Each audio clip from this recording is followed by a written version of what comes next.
ಸೂತ್ರ 45 ಸ್ಥೂಲ ಸ್ವರೂಪ ಸೂಕ್ಷ್ಮಾನ್ವಯ ಅರ್ಥವತ್ವ ಸಂಯಮಾದ್ಭುತ ಜಯ. ಪದಗಳ ವಿಭಾಗ: ಸ್ಥೂಲ ಸ್ವರೂಪ ಸೂಕ್ಷ್ಮ ಅನ್ವಯ ಅರ್ಥವತ್ವ ಸಂಯಮಾತ್ ಭೂತಜಯ.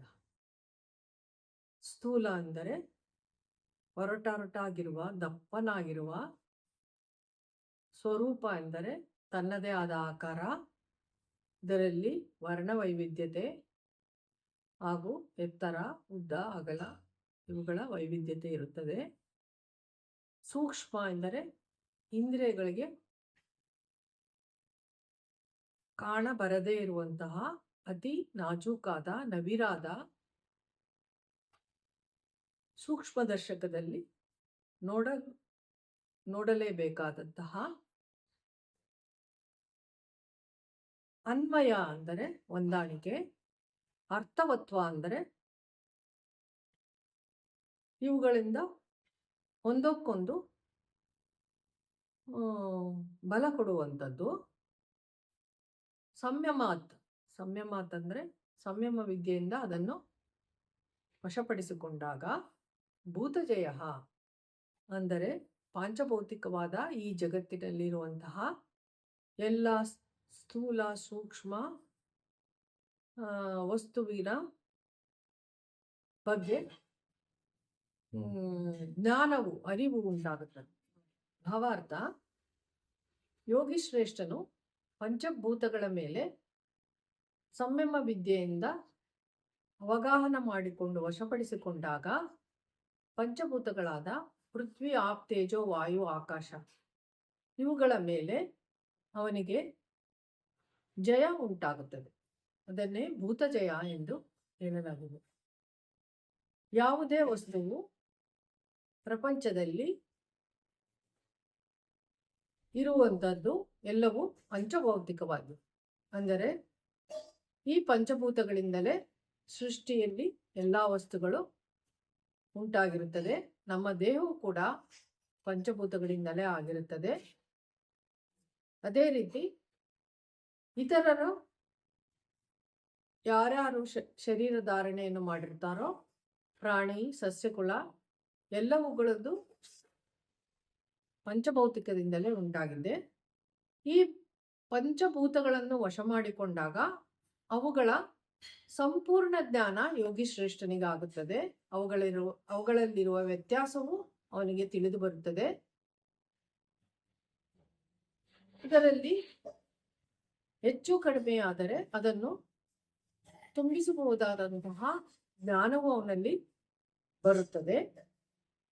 ಇದರಿಂದ ಪಂಚಕೋಶಗಳಲ್ಲಿ ಉಂಟಾದ ವ್ಯತ್ಯಾಸವು, ಹಾಗೆ ಇತರರಲ್ಲಿಯೂ ಕೂಡ ಯಾವುದೇ ವ್ಯತ್ಯಾಸವಿದ್ದರೂ ಕೂಡ ಅದನ್ನು ಗುರುತಿಸಿ ಅದನ್ನು ಸರಿಪಡಿಸಬಹುದಾದಂತಹ ಸಾಮರ್ಥ್ಯವು ಯೋಗಿ ಶ್ರೇಷ್ಠನಿಗೆ ಬರುತ್ತದೆ. ಇದರಿಂದ ಅವನು ತನ್ನ ಶಿಷ್ಯ ಸಮೂಹಕ್ಕೂ ಕೂಡ ಇದರ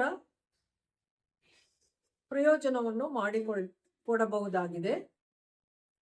ಇದರಿಂದ ಅವನು ಸಮೃದ್ಧಿ ಜೀವನವನ್ನು ಮಾಡಲು ಅವನಿಗೆ ಅವಕಾಶವಾಗುತ್ತದೆ. ಸೂತ್ರ 46 ತಥೋ ಅಣಿಮಾದಿರ್ ಪ್ರಾದುರ್ಭಾವ ಕಾಯ ಸಂಪತ್ ತಧರ್ಮಾನಭಿಘಾತಶ್ಚ. ಪದಗಳ ವಿಭಾಗ: ತತಃ ಅಣಿಮಾದಿ ಪ್ರಾದುರ್ಭಾವ ಕಾಯ ಸಂಪತ್ ತತ್ ಅನಭಿಘಾತಶ್ಚ. ಪದಗಳ ಅರ್ಥ: ತತ್ ಅಂದರೆ ಅದು. ಇಲ್ಲಿ ಪಂಚಭೂತಗಳ ಸೂಕ್ಷ್ಮ ಸ್ಥೂಲತೆ ಹಾಗೂ ಅವುಗಳಲ್ಲಿರುವ ಅನನ್ಯತೆ ಇವುಗಳ ಬಗ್ಗೆ ಸಮಗ್ರ ಅರಿವು ಹಾಗೂ ಅವುಗಳನ್ನು ಯಾವ ರೀತಿ ಉಪಯೋಗಿಸಿಕೊಳ್ಳಬೇಕು ಇದರ ಬಗ್ಗೆ ಅರಿವು. ಅಣಿಮಾದಿ ಅಂದರೆ ಅಣಿಮಾದಿ ಅಷ್ಟಸಿದ್ಧಿಗಳು ಅಂದರೆ 8 ರೀತಿಯ ಸಿದ್ಧಿಗಳು. ಪ್ರಾದುರ್ಭಾವ ಅಂದರೆ ಮತ್ತೆ ಗೋಚರವಾಗುವಂಥದ್ದು. ಮತ್ತೆ ಕಾಣುವಂಥದ್ದು. ಕಾಯ ಅಂದರೆ ಶರೀರ, ಸಂಪತ್ತಂದರೆ ಸಮೃದ್ಧತೆ, ಸಕ್ಷಮತೆ, ತತ್ತಂದರೆ ಅದು, ಅನಭಿಘಾತಶ್ಚ ಅಂದರೆ ಯಾವುದೇ ರೀತಿ ತೊಂದರೆಗೆ ಒಳಗಾಗದೇ ಇರುವಂಥದ್ದು, ಯಾವುದೇ ರೀತಿ ಗಾಸಿಗೆ ಒಳಗಾಗದೇ ಇರುವಂಥದ್ದು. ಭಾವಾರ್ಥ: ಈ ಹಿಂದಿನ ಸೂತ್ರದಲ್ಲಿ ಪಂಚಭೂತಗಳ ಸ್ಥೂಲತೆ, ಸೂಕ್ಷ್ಮತೆ, ಅವುಗಳ ಪಂಚೀಕರಣ, ಅವುಗಳ ಕಾರ್ಯಕ್ಷಮತೆ ಹಾಗೂ ಅವುಗಳ ಅನ್ಯೋನ್ಯತೆ ಬಗ್ಗೆ ಅರಿವು ಉಂಟಾಗುತ್ತದೆ. ಈ ಸಂಯಮ ವಿದ್ಯೆಯಿಂದ ಯೋಗಿ ಶ್ರೇಷ್ಠನಿಗೆ 3 ರೀತಿಯ ಪ್ರಯೋಜನಗಳು ಉಂಟಾಗುತ್ತದೆ.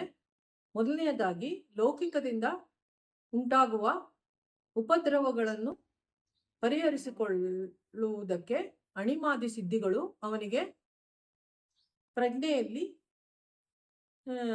ಸಾರ್ಥಕತೆಯನ್ನು ಉಂಟಾಗುತ್ತದೆ. ಎರಡನೆಯದಾಗಿ, ಆಜ್ಞಾಚಕ್ರವು ವಶವಾಗುತ್ತದೆ. ಮೂರನೆಯದಾಗಿ, ಅವನ ಆತ್ಮವು ಪರಿಶುದ್ಧವಾಗುತ್ತದೆ. ಇದರಿಂದ ಅವನಲ್ಲಿರುವಂತಹ ಎಲ್ಲ ಕ್ಷೋಭೆಗಳು ಉಪಶಮನಗೊಂಡು ಆತ್ಮಪ್ರಜ್ಞೆಯಲ್ಲಿ ಅನನ್ಯತೆ ಉಂಟಾಗಲು ಸಹಾಯ ಮಾಡುತ್ತದೆ ಎಂಬುದು ಈ ಸೂತ್ರದ ಅರ್ಥ.